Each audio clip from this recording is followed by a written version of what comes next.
say stop eating this stuff, I'm not going to stop. This is my job. Right. The thing about the tofu, this is what I was going to say, and this was a pivotal moment for me, a realization, which is I literally had anxiety before walking in there. I was like, oh my God, what if I eat this and I throw up? It's going to look disrespectful. Then I didn't show up Andrew Zimmern.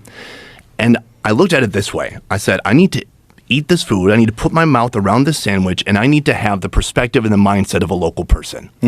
I shouldn't be like someone on Fear Factor trying to get it down and just, I need to accept it. I need to try to enjoy it, and I need to think about what would local people enjoy about this. And that worked. And that's what I do anytime I'm eating something pretty unusual around the world. It's not always something I'm pumped to eat. But when I was with the Datoga tribe in Tanzania, and they've just ripped open this cow, they've got blood in one gourd and then gastric acid from the small intestine, essentially liquid green shit, and they're tearing off pieces of raw liver. This wasn't in the outline. It's just happening. And they're like, we got to roll. They're doing it. We got to roll now. So they dip the liver into the gastric acid? Into both. Yeah, they double dip. And let me tell you, they double dip. So they go blood, gastric acid, they toss it down, and it's one of the most strange experiences I'd ever had, but I loved it because I loved how the people there were so into it. And for them too, people talk about, you never want to be overtly disrespectful on camera, but oftentimes people are aware within their own culture if they're eating something strange. So here's you doing this. Oh yeah, that's a different one. So, okay. but that's right. So this is also, we're watching a video here with the Maasai, also in Tanzania. In Tanzania, they have a very interesting way to kill the goat. What you see here is that the blood has pooled inside, and I'm scooping out the blood with my hands. It's still warm, and it's coagulating too. They slurp it up. Well, and you got to try to get it all before it coagulates too much. And if you hesitate, like, oh, I need to get in the right headspace, it's going to be gone. They're going to eat it all. Jeez. There's a lot of Native American tribes that would take raw liver and squirt bile on it. Yeah, they would squirt like gallbladder juice on it. And have you had bile? No. It's the most bitter thing you'll ever taste. All I can compare it to is if, when you are a young man, if you dry heave to the point of just throwing up stomach acid, it's that. So why would they want that on their food? Remarkably, cultures around the world develop a taste for the extremes in different directions. I mean, there's the four main tastes that people talk about, whether it's like sour, savory, sweet, places like stuff that's really salty or bitter in the case of bile. In northern Thailand, they will take the buffalo bile and drip it over their rice, their sticky rice, over raw buffalo meat. It's just been a taste that they've acquired over time. And they look forward to it. Oh, yeah. Have you ever talked to a doctor or a nutritionist? Is there some sort of a reason to do that? Like, is there some nutritional benefits to putting that stuff on your food?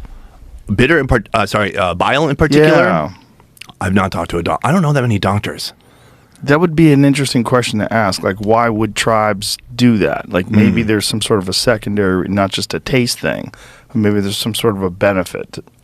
Yeah, I've seen it a few different places around the world. In Vietnam, I experienced it too, mostly in Southeast Asia. But yeah, some folks just really love the intensely bitter flavor. Yeah, it's an interesting question because I guess if you're looking at the lens of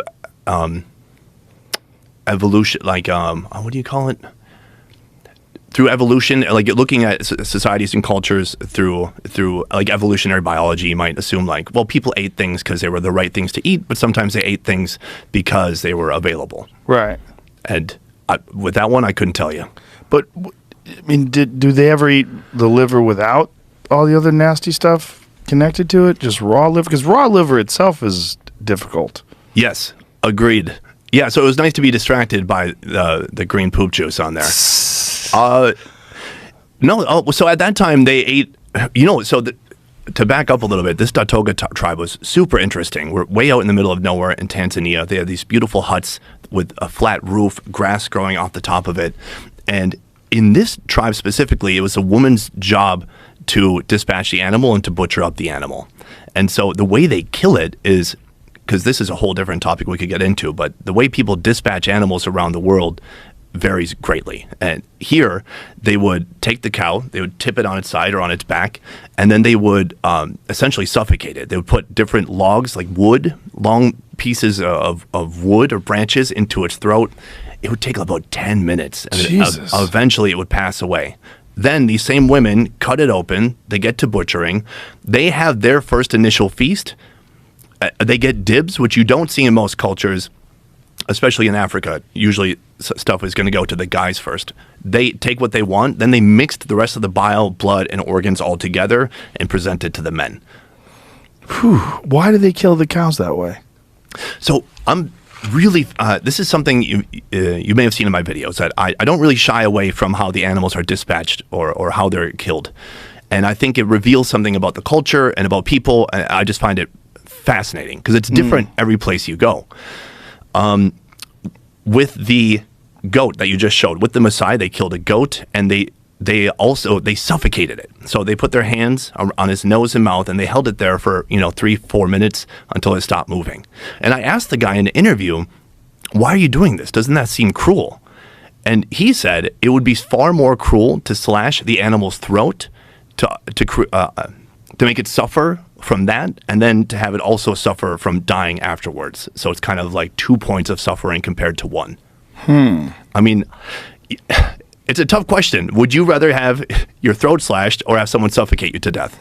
Well, throat slash would be quicker. It'd be quicker, but it would feel so traumatic and insane. Like, You don't think it's traumatic to get suffocated to Well, death? I do think that they're both pretty bad. Yeah, they're both pretty bad. Yeah. Yeah, so they just have come up with some sort of a moral reason. Yeah, exactly. Yeah. And it's also about blood collection. So if they want the blood to pool within the body.